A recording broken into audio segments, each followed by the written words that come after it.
How is the topic of guilt explored in the animated short film? A critical analysis of Fishboy 2021. Animated shorts have become an integral part of the viewing experience, offering an immense amount of variety. They cover every age range, genre, and platform.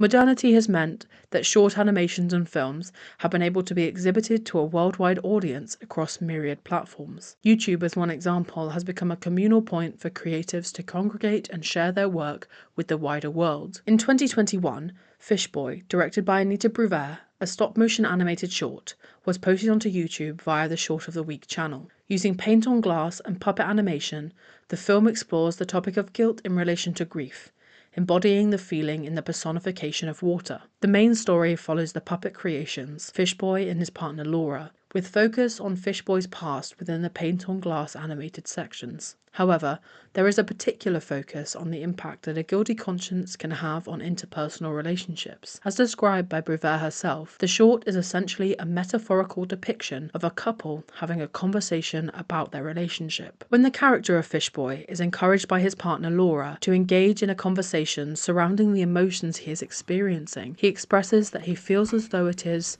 pointless talking. It won't help. This begins his characterization, metaphorically as well as physically, as a fish out of water, and is an obvious depiction of someone being forced out of their comfort zone. In the process, this implies his guilt is his comfort zone.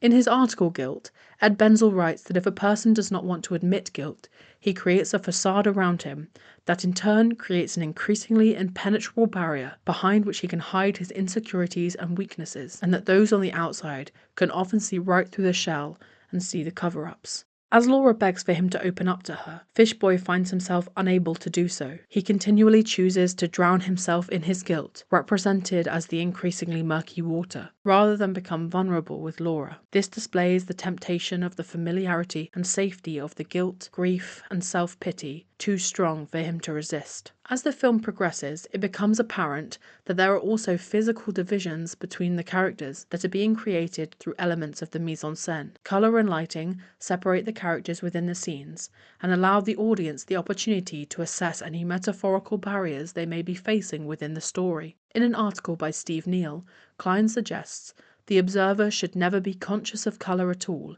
until it means something. In this case, Fishboy's puppet has been created in greys, blues, and other various cool tones, and stays within the shadowy areas for the majority of the short. This blatant use of colour is another way that his guilt manifests itself, as he surrounds himself with darkness and gloom. Comparatively, Laura wears yellow and white, and basks in a warm orange glow, imposing an innocent and kind aura upon her. In moments of intimacy, where Laura comforts Fishboy, the golden glow envelops them both, only for them to be torn away from one another by the water that lurks within every scene.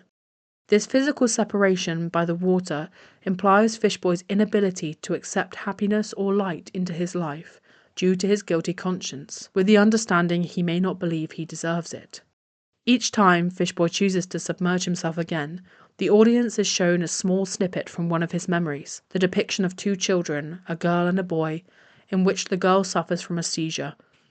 The material used also changes from the fabric puppets into paint-on-glass animation, highlighting the importance of this shift. The book, Understanding Animation by Paul Wells, states that this use of multiple styles and modes of animation is to facilitate the multiplicity of personal visions an artist may wish to incorporate in a film. The use of the paint-on-glass animation in this case indicates the impermanence of memories and the fragility of the mind. In particular, the implication of this memory's importance suggests that it is especially vulnerable to fractures and breaks, and displays the power it holds over Fishboy. This short also presents many of the other dominant aspects of experimental animation that Wells discusses in his book. For example, the abstraction of the human form, or the specific non-continuity, with the story following a non-linear timeline. The guilt in this case, shown as the physical story the audience can indulge in. The accidental drowning of the girl, a person of clear importance within Fishboy's life. Experimental animation is the most common way that guilt is presented in the short form, especially within horror shorts or short films with heavily emotional themes. This can be seen in other stop-motion animated shorts, such as the short thriller Good Intentions 2018, following a woman's unsettling paranormal behaviour after performing a hit and run, and the short horror Accoucher, 2023, the story of a woman who murders her conjoined twin. Both utilise the uncanny to promote fear and create suspense within the audience. These shorts use the same puppetry animation as Fishboy to draw in and intrigue audiences, all whilst aiming to unsettle and disturb. Computer imagery is full, fluid, and quite refined, but the imperfection and anomalies of the photographic expression of an object or person are what strikes us to the core, and in these cases, stop-motion animation creates a sense of uncanny dread using the medium to its advantage. We know the uncanny as a mental state that occurs when one cannot distinguish between what is imagined or real, or alive or dead. Creating a sense of unease for the audience furthers any suspense and allows the feelings the characters are experiencing to also be experienced by the viewer. This kind of uncanny can be seen in Fishboy with the puppet creation of the anthropomorphic man with a fish head, which contrasts with Laura, who is created in the human image.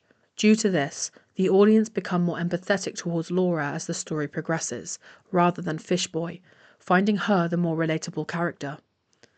The notion that a natural psychological response to loss involves an orderly progression through distinct stages of bereavement has been widely accepted by clinicians and the general public, and these stages of bereavement have been shown throughout the short: disbelief, yearning, anger, depression, and acceptance. As the film draws to an end, the guilt that has tormented Fishboy cannot be kept away by Laura's light, surrounding them both, representing the all-consuming nature of depression. As Fishboy rushes to console Laura, they are dragged underwater by a wave, symbolizing the guilt and grief that once only tormented Fishboy, now controlling them both. Rescuing Laura from the watery depths, Fishboy places her on a pier, much the same as the one in his traumatic memory. Laura holds out her hand to help him from the water, and as Fishboy reaches for her, a wave rears its head, and hands threaten to drag them both back down below. The possibility of dragging another person down with him, let alone another person he cares about, is too much, and Fishboy chooses to leave Laura alone on the pier. The final shot is of two fish, meant to represent Fishboy and the person he lost.